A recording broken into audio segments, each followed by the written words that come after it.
আমাদের সময় রবিবার মানে পুরো ছুটির দিন, কিন্তু এখন বাচ্চাদের একদমই ছুটি পায় না। কেউ রবিবার আঁকায় যাচ্ছে, কেউ পড়ায় যাচ্ছে, কেউ কম্পিউটারে, কেউ ডান্সে। আমার মেয়ে যাচ্ছে পড়তে, তখন 7টা বাজে। এক একদিন আমিও যাই ওর বাবার সাথে। দিনকে ধরো সকালে একটু কাজের প্রেশারটা কম থাকে, তো আজকে আর গেলাম না, যেহেতু রবিবার। তারাও থাকে, আমাদের তো ছুটি নেই। আর ওদের আর ছুটির কথা আর বলতে, বড় মেয়েও বেরাবে, আর বড় মেয়ের স্টুডেন্টও আসবে আঁকা শিখতে।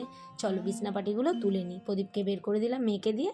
চলো এবার আমি বিছনাপাটিগুলো তুলে নিই। শুভ সকাল বন্ধুরা, তোমরা কেমন আছো? আশা করি নিশ্চয়ই ভালো। আমরাও সকলে খুব ভালো আছি, সুস্থ আছি। আমি আশা রাখছি তোমরা যারা যেখান থেকে আমার ভিডিও দেখছো, তোমরা সবাই খুব ভালো আছো আর সুস্থ আছো। আমি Mallika, mini life of Mallika channel থেকে তোমাদেরকে অনেক অনেক স্বাগত জানিয়ে আজকের দিনটা আমি শুরু করলাম। আমি বিছনাপাটি একদম টান টান রাখতে ভীষণ ভালোবাসি। সকালে উঠে আগে বাসি কাপড় একবার ছেড়ে নিয়ে বিছনাপাটিটা আগে তুলে নিই, তারপরে চা খাই, তারপরে সব কাজকর্মে হাত দিই। দেখো আমরা যারা হাউসওয়াইফ, মানে যারা আমরা ঘরে থাকি, আমাদের কাজের কিন্তু শেষ নেই। হ্যাঁ, যারা করে অফিস কাচারিতে যায় তাদের জীবন একরকম, আমাদের জীবন কিন্তু আর এক রকম। তাদের আমাদের থেকেও কিন্তু বেশি স্ট্রাগল। টাইমের মধ্যে অফিস ধরতে হয়। আমরা চাইলে একটু পরেও একটা কাজ করতে পারি, তাই না? চলো প্রদীপের ব্যাগটাও ঝেড়ে রেখে দিলাম, ওই কালো ব্যাগটা প্রদীপ নিয়ে যায়। বড় মেয়ে আগে আঁকা শিখতে যাবে স্টুডেন্টকে করিয়ে, তাই ওরও বোর্ড খাতা টাতাগুলো ওর ব্যাগের মধ্যে ঢুকিয়ে গুছিয়ে রেখে দিলাম। কারণ হুটোপাটি লাগবে না, যতই ওদের গুছিয়ে দাও তাও টাইমের মধ্যে জানো তো বেরাতে পারে না। তো এখানে একটা লন্ড্রি ব্যাগ থাকে, ওর মধ্যে কিছু জামা কাপড় থাকে, তারপরে বইয়ের ব্যাগটাগুলো রাখি। স্টোরেজ না থাকলে না বড্ড অসুবিধা হয়। চলুন এবারে ফার্নিচারগুলো আজকে ঝেড়ে দিই। আজকে আর ন্যাকড়া দিয়ে মুছবো না। যতই ভাবি রবিবার একটু কম কাজ করব, কিন্তু হয় না জানো তো বন্ধুরা। আর এই ঘরটায় না সুন্দর কিন্তু রোদ ঢোকে সকালবেলা, আমি জানলাগুলো ওই জন্য খুলে দিই।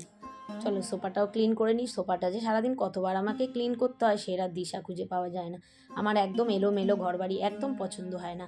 আমি 2 মিনিট পরে খাবো, কিন্তু আমার ঘরবাড়ি পরিষ্কার চাই। আর একটু আওয়াজ পেতে পারো। আর এই ভিডিওটা কিন্তু বন্ধুরা রবিবারে, আমার একটু লেট হয়ে গেছে। প্রদীপও চলে এসছে তার মাঝখানে ছোটো মেয়েকে দিয়ে, ও গাড়ি নিয়ে যায় তো বেশিক্ষণ লাগে না।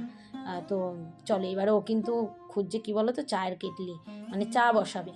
চা প্রেমী মানুষ তো, আর আমারও একটু চা মন লাগে সকালবেলা উঠে। আর তোমরা তো জানোই আমি সব কাজ করব, চাটা আমাকে আমার হাজব্যান্ড করে খাওয়াবে।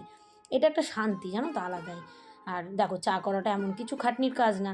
এক একটা ঘরে পুরুষ মানুষরা কিন্তু আরও অনেক কাজ করে। আমার হাজব্যান্ড যেহেতু কফি কাপাচ্চারি করে না, মানে বিজনেস, একটু তোতলে যাই মাঝে মাঝে জানো তো, ব্যস্ত থাকি তো ভয়েস দিতে দিতে। তো সেই জন্য ও তো বিজনেসম্যান, যেহেতু ও বাড়ি থাকে না, থাকলে হয়তো করে দিত নিশ্চয়ই। তো যাই হোক, চাটা করে খাওয়া এটাই আমার কাছে অনেক। বড় মেয়েও খাবে চা, তো 3 জনে 3 কাপ চা করে নিয়েছি। চা করে বড় মেয়ে ঘরে বিছনাটা তুলে দিয়েছে, তো স্টুডেন্ট একটু পরেই চলে আসবে। আমি ঘরদোরগুলো ঝাড় দিয়ে নিই।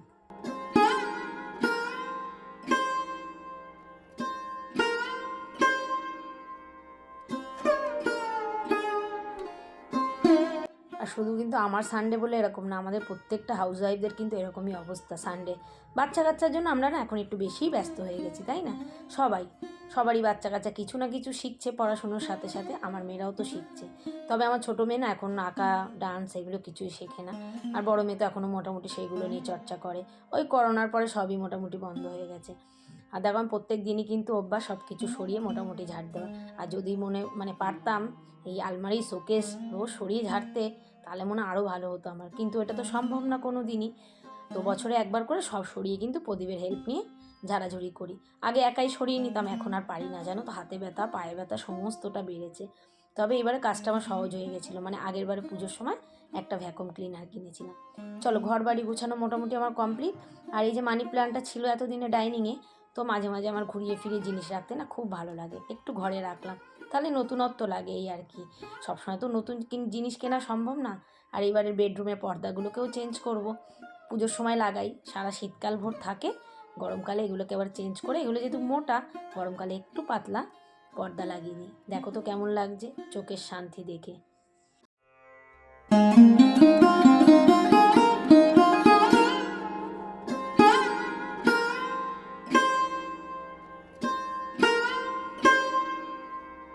সাড়ে 8টার মধ্যে মোটামুটি আমার কাজ কমপ্লিট। চলো এবার ছাদে যাচ্ছে একটু, কারণ বড় মেয়ে একটু স্নানে গেছে, ও স্নান করে বেরালে তারপরে আমি যাব স্নানে।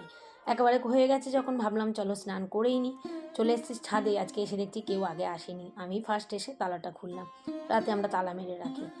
চলো এবার পায়রার বাটিতে একটু জল দেবো, পায়রার খাবার দেবো, ও গাছগুলো একটু দেখবো টেকবো, এই করে একটু হাঁটু করে আর সকালের এই রোদটা কিন্তু গায়ে লাগানো খুব ভালো, ভিটামিন ডি পাওয়া যায় জানো তো। কিন্তু সম্ভব না, আমাদের তো হয়ে ওঠে না, মানে রোদে এসে দাঁড়াবো ততক্ষণে মনে হয় কি একটা কাজ করে নিই। এত আওয়াজ হচ্ছে না, কোথাও যেন ডিল করছে জানো তো।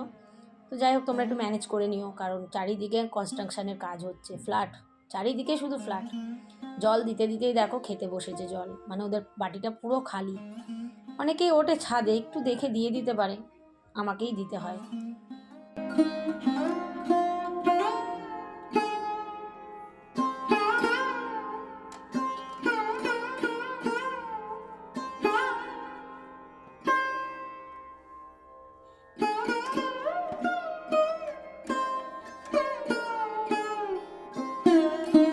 নিচে এসে স্নান করে নিচ্ছি, স্নান করতে আসুন কিছু নাইটি টাইটি ছিল, আজকে আর মেশিন আর দিলাম না, হাতেই সেগুলো কেচে নিলাম। প্রত্যেক সময় তো মেশিন চালাই না, যখন খুব ব্যস্ত থাকি তখনই চালাই। তবে এই ওয়াশিং মেশিন কিন্তু আমাদের কাজের সুবিধাটা অনেকটা কমিয়ে দিয়েছে, যাই বলো বন্ধুরা, ভারী ভারী কাজ করার থেকে। আগেকার সময় তো মানুষরা এত সুযোগ সুবিধা পায়নি, তো আমরা এখন একটু সুযোগ সুবিধা পেয়ে একটু কিন্তু আলিস্যতাও এসে গেছে শরীরে, যাই বলো। স্নান করে জামাকাপড়গুলো মেলে দিলাম, দিয়ে চলে এসেছি টিফিন করতে। এদিকে বোনের মেয়েও চলে এসছে, তো রোববার করে একসাথেই যায় ও দিদির সাথে। আগেও টিফিন করে আসতো, তো আমি বলি কেন টিফিন করে আসবি, এসে না খেয়ে বেরায় না, ভালো লাগে না। তো আজকে স্যান্ডউইচ করে দেবো, আলুটা সেদ্ধ বসিয়ে দিলাম। আর প্রদীপকে দিয়ে পাউরুটি আনিয়ে নিয়েছি, আর আলু দিয়েই করবো স্যান্ডউইচটা।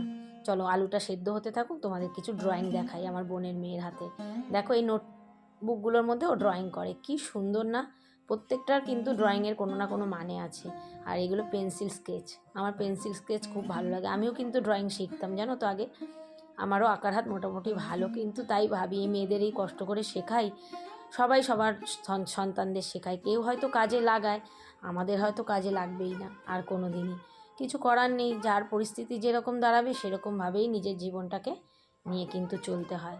আমরা যেরকম সব কিছুই তুলে রেখেছি, মানে কোথায় যে তুলে রেখেছি নিজের প্রতিভাগুলো, সংসারের চাপে বুঝেই উঠতে পারি না। এই চোখটা এখনও আঁকিনি, তাই সেটাই বলছে, এটা তো খুব সুন্দর করেছে, প্রত্যেকটা স্কেচই সুন্দর। কিন্তু তোমরা এবার কমেন্টস করে জানিও তো কেমন।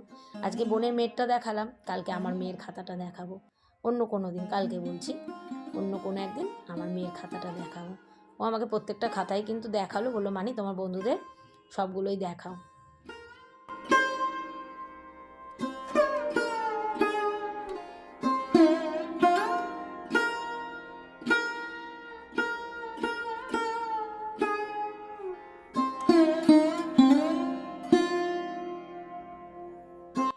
চলো আলুও সেদ্ধ হয়ে গেছে, এবারে স্যান্ডউইচগুলো করে নিই। এই গ্যাজেটগুলো কিন্তু আমাদের খুব সুবিধা হয়েছে রান্নাঘরে জানো তো। এই যে রুটি করতে হতো, তরকারি করতে হতো, চলো একটু স্যান্ডউইচ করে দিলাম, পেটও হলো, হেলদিও, এইগুলো হেলদিও, খাওয়াটা প্রচণ্ড হেলদি। আমি মাঝে মাঝে ভেজিটেবল দিয়েও করি, মানে গাজর, বিনস এসবও একদম চপিং করে নিই, বা চিকেন দিয়েও করি, যখন যেটা পাই, তবে বেশিরভাগ আলুটা দিয়েই হয়।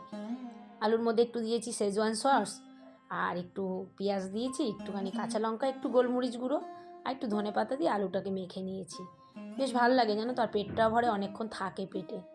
আর এর মধ্যে এই যে এই স্যান্ডউইচ মেকারটার মধ্যে ডিমের পোচ করা যায়, তারপরে গ্রিল করা যায়, অনেক সুবিধা হয়েছে।